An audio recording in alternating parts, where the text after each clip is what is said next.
UT Martin head coach Jason Simpson joins us. Jason, I was teasing Ryan Rickman just a moment ago. I didn't know whether we'd have you in person or on your iPhone from a duck blind. Where are you? Are you actually in the Bob Carroll building? Well, yeah, I've been our press box, but no, that's just the December, January. Yeah, we might would have had to remote broadcast this if that was the case. Okay, so you're no go for basketball media days then, right? Yeah, I miss those. I miss All right. those. Hey, let's talk a little bit about where we are leading up to today, and that is uh, get that big vacation in. Where are the student athletes at in terms of reporting? Kind of bring us up to date from even the end of last season until now. Yeah. Well, first of all, good to see you again, Thank you. Bob. But another year together is my year number 19 here at UT Martin at the OVC. So I'm excited. But you know, and there was no vacation this year. There was a semi staycation. But half the day would be here at the office. But but I enjoyed it, even though it's 19 years here. I'm excited about this team. We've had a really good June and halfway through July right now, and I love seeing the kids in the building and see their growth. It's a very mature team, a very talented team, and so we're excited for the season. With the difference, the FBS, just talking about the vacation, the FBS guy, their grind is in June because of their rosters are already complete, and then they're able to, they go very hard in June, and then they take like 3 weeks off. But in FCS, like us, most people I'm sure are kind of like this. You've got a couple more spots to fill, and so you're still bringing guys on campus on official visits for this upcoming team, not next year's team, and so that leads into a couple weeks at a time, and so you're kind of locked in. But regardless, it's fun and helping young men chase their dream and represent our university. I'm very blessed. An interesting schedule, I think, as you look at it. Chris Kleiman in Kansas State to open the season in Manhattan. And then you come back and you play a really early conference game against Yeah. Southeast Missouri, and then continue at home, or rather on the road to SEMO, and then back home to open the season against North Alabama. Is that, in terms of your first three, is that one of the oddest situations you've seen? In my recollection, to start a conference game that early is kind of an oddity. Yeah, I don't know if we've ever had a conference game that early in 18 years. Okay, I was kidding earlier that maybe Tuke was able to do this, manipulate the scheduling this year, and he felt like that was the best opportunity for to give them a leg up being at home, and maybe it is. But no, I mean, we both know that the good thing about it is that our team's well aware of it, just like theirs is too, and it makes your June and July very important. It speeds up the process because you want to get off to a good start in your conference race. That's game two. And so once again, that's why June and July has been very important to us and very fast paced, because it's not a deal to where you play your way into being a good team after the first couple, 4 non-conference games and you get a conference schedule. That's not the case this year. But have the maturity enough to know, hey, it doesn't make your conference season, and it doesn't break it either. You still got, 8 more games or so left after that. So, but it is different. You're right. Has there been any hangover or frustration? I'm sure there's frustration. I think that's a fair word to use, with 2 straight seasons having arguably the best team in the league, but not making the playoffs. Is there any of that lingering on Oh, campus? absolutely. And I talk about it, almost every day. One, frustrated from the politics that go into that. From a disrespect to our conference. So yeah, I think about it every day, and I bring it up to the kids every day. Now, on the flip side of that coin, there was things that we could control. We could have controlled that game on the road at Gardner Webb. We lost in the last minute of the game. We could have controlled. We had one more non-conference game, last game of the year, to get to our 9th win, and didn't play very well. And in the same way, the season before, I guess we were 5-0 in the league, and that year, you lose it on coin flip, but we had some other non-conference games that maybe we win that and get to our eighth FCS win. Maybe we do get a bid that year. So yes, I think about it every day. It frustrates me, but but it also motivates us as well to take that out of other people's hands. We at the end of when the season starts, we control that. So that's kind of one of the emphasis is that don't let other people decide your future. I want to ask you one bigger top level administrative question. Mhm. First of all, congratulations to be on the AFCA Board of Trustees. Talk a little bit about how that process got there or got you to this point in the American Football Coaches Association.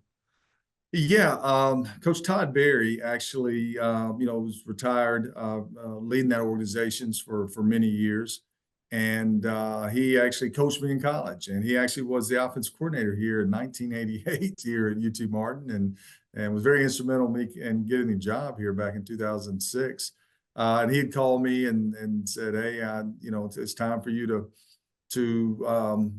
give back, and I need your time." Guess what? There's no extra pay, and it's a lot more, potential headaches and travel for you. But this this occupation, this career, this chosen path that I has been great to me. I owe college football to give them my time to, if there's anything that I can do, represent FCS football to make it better, to help the future coaches out, to help my staff out as their career go, to make the game better. So it's been great. I've only been, I think 2 different meetings, one there in Nashville, one out in Phoenix.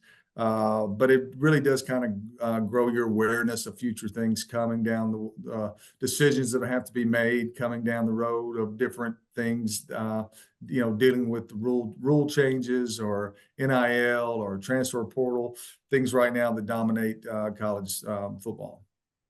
And thanks for sharing that because a lot of folks see the AFCA patches on the shoulders, Yeah. be it players, or jerseys, or coaches. And, sometimes you wonder what that is, but I'm familiar with it because it's, as you mentioned, a very extremely important organization at a much higher level. What are some of the topics you discuss at those meetings? Well, first of all, there's I believe in the FBS rankings, there's 2 coaches, 2 teams represented for each conference. Okay, then I believe there's 2 represented, myself and Bobby Hawk at Montana of the FCS, and then Division II, NAIA, Division III, junior college. Okay, so so it's kind of like politics, kind of like government. All right, and so the representation is there. But yeah, those are the main. The recruiting calendar was a big conversation of what is it going to look like next year. Is it going to be 3 signing days in June and or June and July, and then 1 in December, 1 in February, and how that impacts people and assistant coaches that are on the road recruiting? How many days of that is it? Is it what's best for high school football? Is it what's best for college football? That was kind of the main topics that was on the agenda, was the recruiting calendar for this upcoming season. Lots of discussion in the media about that. Where do you stand on that? I don't know. When I say I don't know, I don't know what's better for college football. If I'm a high school coach, I'm not sure that's the best thing for me. My guy's signed, if I've got a top level player and he's already signed out in July, does he, and he's got an NIL deal in place, does he play the whole season? Does he play in the playoffs? Okay. I understand why some people, are advocates of it, because maybe the board gets cleared per se of some players come off the board. You already know where they're going. They're signed and sealed to those universities. So now you can concentrate on the ones that are still available. Yeah, there's some pluses of that you're not, you're being, using your man minutes and your resources on players that you actually want or have an opportunity to get. But you also, you're talking about bringing, kids that haven't played a game in their senior year, on your campus in June or April through June. And golly, you got spring practice going on. It's just a lot. I mean, it's a year-round deal. That's why a lot of those programs, have full-time recruiting organizations within the organization, because of all the, all the time and information that has to be shared. Always run the risk of leaving someone out all the preseason polls, and and selection shows and those kind of items and lists. But O'Shea Baker to me jumps off the paper as I read it. I've seen Mhm. some tape on him, film on him. Uh, what does he mean to this football team? Yeah, O'Shea's a good player. He's a good player. I don't know if I've ever had another player that loves football more than O'Shea. Okay, from a standpoint of I don't know, we've had so many conversations over the years. He's just a really good competitor. He just likes to compete. He appreciates the game of college football. He appreciates the history, whether it's our UT Martin history or 20 years ago in college football. So I respect that about him. And I think that's, besides having been able to run and jump and great ball skills and stuff, I think that's kind of part his competitive nature and his love of college football is probably what sets him apart a little bit. You're actually going to see him this year, Bob, play both ways. Okay, play some receiver for us. Okay, he's got some of the best sets of hands. He's got a great feel. He's athletic. So we're going to use him. His last year, we're going to put him on the field on both sides of the ball. So he's excited about that. It makes it fun every day to watch him do that. In our off season workouts. So very competitive person. Very respectful of the game, of what it takes mentally and physically to be successful in it. And we've enjoyed watching him play these 4 years. I got a couple of rapid fires for you before we go. Is Sure. O'Shea your first ever two-way player? No, we had one back in like '06. Jesse Burton Juice played some corner and played receiver. But it's been a while. It's been a while. Update on Colton Dowell. I haven't talked to Colton in a couple months now, just kind of keep up with him. I think I saw he got engaged, and of course he's coming back from the knee surgery and stuff. But he'll always have a special place in my heart, him and his family, and the relationships and the time we spent together. His 5, 6 years here in Martin. Yeah, Middle Tennessee guy. Last question. I haven't asked this of any of the coaches, but it's a real easy one for this opportunity. What must UT Martin do to make the playoffs this year? Well, I can tell you what the math says. Okay, I mean What that's is it? easy, right? You better win the league outright, and don't put it in somebody else's hand if you tie. But Bob, we've got you're going to hear my two players talk about. Yeah, this team's probably got more depth than any team they've played on since they've been here.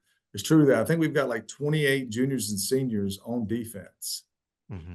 Okay, dude. I mean, that's I've never had that before. Okay, but guess what? There's only 11 guys at a time that can be on the field. All right, at a time. So your depth never comes into play, right? Unless somebody probably gets injured. All right. So when I think about it like that, would you rather have Colton Dowell, a Dresser Wynn, a Sam Franklin, Jalen Moore, guys that played in the NFL? Don't know that we've got those individual players, but our strength right now is in numbers. The number of defensive linemen we can roll out there, the number of receivers that can run that we can roll out there.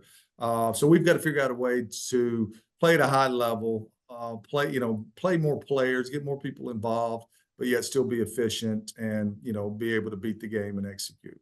And this should come as no surprise to you.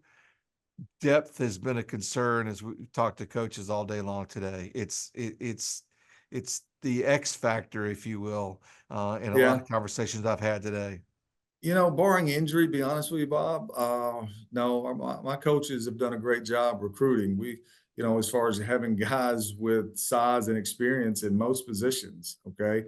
But once again, depth doesn't do you any good if the first 11 you put out there aren't playing well. So that's I'm very pleased with where we are with our personnel. Lots of personnel decisions to be made Now, good preseason, competition. in the season, in the games, and in the Yeah. postseason evaluation. Yeah. Jason Simpson, 19 years at UT Martin. Write that down. 1 and a 9. Great having you Hey, this how is my afternoon. hair more gray than yours? How does that happen over the years? I have some additives and some help. Maybe Hey. you haven't taken that course of action. Great seeing you, Coach. All the best to you. You too, Bob. Thank you, man. All righty.